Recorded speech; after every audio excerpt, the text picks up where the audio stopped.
What if I told you that the most incredible castle in Europe was built not by kings or famous architects, but by a simple postman?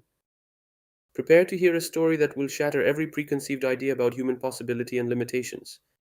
Today, I take you on an incredible journey into the heart of 19th century France to discover the life of a man who, through sheer willpower and unparalleled determination, transformed a seemingly crazy dream into a tangible reality. We are about to delve into the mind and enterprise of Ferdinand Cheval, a humble postman whose name has become synonymous with perseverance and unbridled imagination. His story is a beacon of inspiration, a hymn to anyone who has ever believed that the ordinary can give birth to the extraordinary. I will tell you the story of his ideal palace, an architectural masterpiece born from an idea so simple that it almost seems like a twist of fate. Imagine a man, a gentleman like many others, who every day wearing his postman's uniform crosses the countryside of Drômes, a rural department of France. It is 1879 and Ferdinand Cheval is 43 years old. His life is marked by the rhythm of deliveries, by the smiles of the few he meets along his solitary journey of approximately 32 kilometers a day, and by the ticking of time that seems to pass evenly. One day, however, something changes. It's not a divine revelation or a sign from heaven, no. It's much more down to earth, in the literal sense of the word. Ferdinand stumbles. A simple stone, an unusual shape, almost sculpted by wind and water, makes him lose his balance. When he falls, he doesn't think about cursing the stone or getting up quickly. No, that stone speaks to him. It lights a spark in his mind, an image that will never leave him.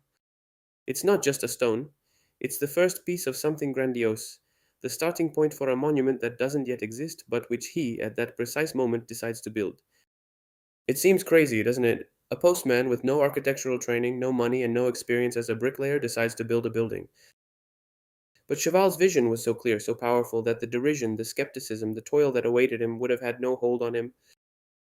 From that day on, every delivery round, every single kilometer traveled, was no longer just a job. It became a treasure hunt, a tireless search for the materials that would give shape to his dream.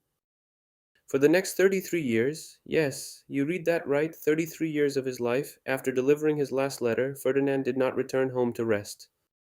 He took his wheelbarrow and set out to collect stones.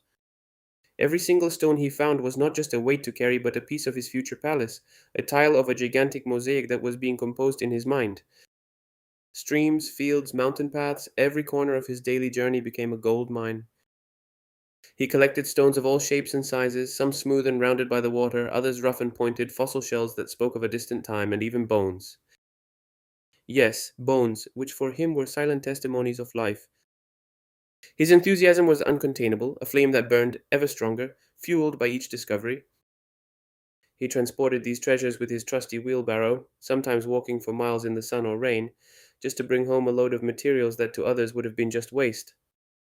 His was a double job, non-stop, without vacation, but for him it wasn't hard work, it was a calling. Every evening, when most of the villagers had retired, he, under the dim light of a kerosene lamp, brought his work to life. He took the cement and the mortar, teaching himself how to mix and use them, joining those stones one after the other with the same precision and dedication of a goldsmith who sets precious gems.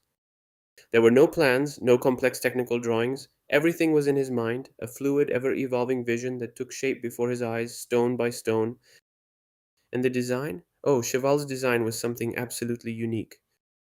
He had not studied architecture, he did not know the rules of the great masters. His inspirations came from wherever he could find them, postcards he came across, images cut out of magazines, descriptions of distant lands he read about in books. His mind was a seething cauldron of ideas, and his palace reflected every single bubble.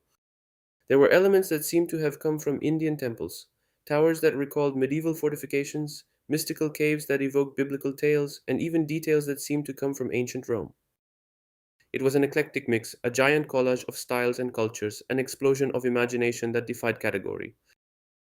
The ideal palace wasn't just a building, it was the embodiment of his unconscious and unprecedented work, a monument to the absence of rules and the purest creative freedom.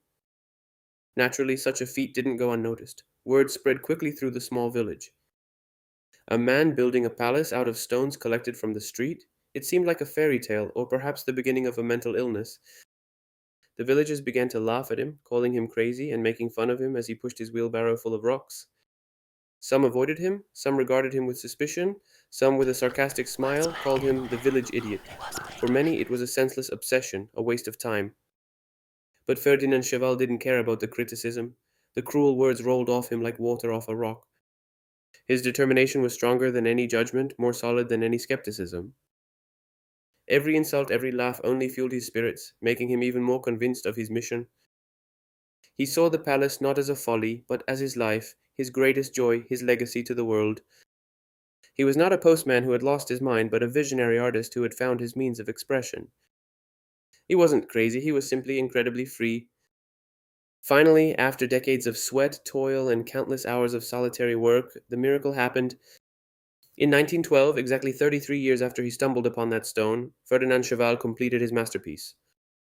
The ideal palace stood majestically, a silent testament to one man's tenacity. It was not a castle like those you see in history books, but something much more intimate and personal. It was a riot of intricate carvings, mysterious niches, caves that invited exploration, and symbolism waiting to be deciphered. Every corner told a story, every stone whispered a secret. A man without any academic training, without teachers, without funds, had managed to create a work that is today recognized as a historical monument of France, an incredible example of naive architecture. The ideal palace transcends the boundaries of time and imagination. It's not just a building, it's a life lesson. It's clear proof that dreams, even the most seemingly unattainable ones, can come true if you have the perseverance, passion, and courage to persevere against all odds. Ferdinand Cheval, the postman who stumbled on a stone and built a dream, left as a warning of hope. Believe in yourself, in your visions, and don't let anyone tell you that something is impossible. His story teaches us that it is not means or education that define what we can achieve, but the sheer force of human will. If this story of extraordinary perseverance has inspired you, don't miss our upcoming stories of visionaries who changed the world.